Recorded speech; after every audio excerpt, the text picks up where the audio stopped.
Cette visite attendue aujourd'hui en RDC, première visite du roi Philippe de Belgique, cela faisait 12 ans qu'un souverain belge ne s'était pas rendu dans le pays.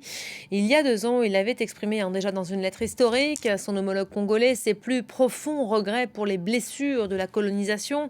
On retrouve tout de suite à ce propos notre correspondante à Bruxelles, Alix Le Bourdon. Alix, bonjour. Visite très symbolique, on ne cesse de le répéter depuis ce matin, et longuement préparée par les équipes du roi.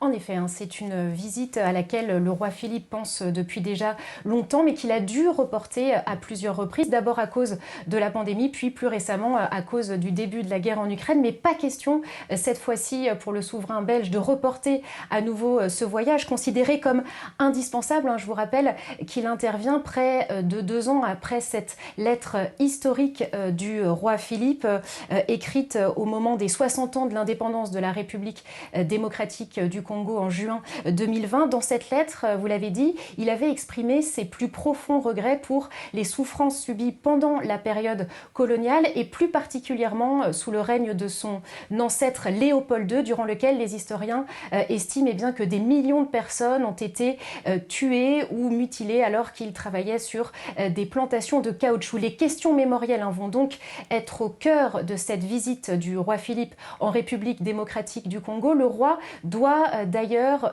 restituer une œuvre d'art congolaise au musée de Kinshasa. Il va également prononcer un discours très attendu devant l'Assemblée nationale, mais c'est aussi l'actualité de ce pays en crise qui va dominer cette visite. Le roi devrait se rendre près des mines du Katanga et également à Bukavu pour rencontrer des victimes des conflits qui sévissent dans l'est du pays.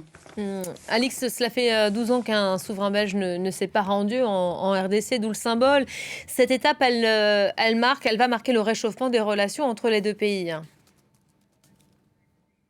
Alors en effet, la dernière visite date de 2010. C'était le roi Albert qui s'était rendu en République démocratique du Congo sur invitation de Joseph Kabila, mais s'en était suivi une période de froid entre la Belgique et son ancienne colonie, Joseph Kabila étant soupçonné de s'accrocher au pouvoir. Et à l'époque, la Belgique avait même suspendu sa coopération militaire avec Kinshasa. Et c'est aussi à cette époque que d'autres partenaires s'étaient développés dans la région, comme la Turquie ou la Chine. Alors pour que les relations commencent à se réchauffer, il a fallu attendre fin 2018 et l'avènement au pouvoir de Félix Tshisekedi, le fils de l'opposant historique à Joseph Kabila. L'actuel président congolais, il connaît très bien la Belgique, il y a passé près de 30 ans et il est même proche de la famille De Croo, l'actuel premier ministre belge qui accompagne d'ailleurs le roi Philippe lors de cette visite en République démocratique du Congo. Alors en se rendant à Kinshasa et en République démocratique du Congo,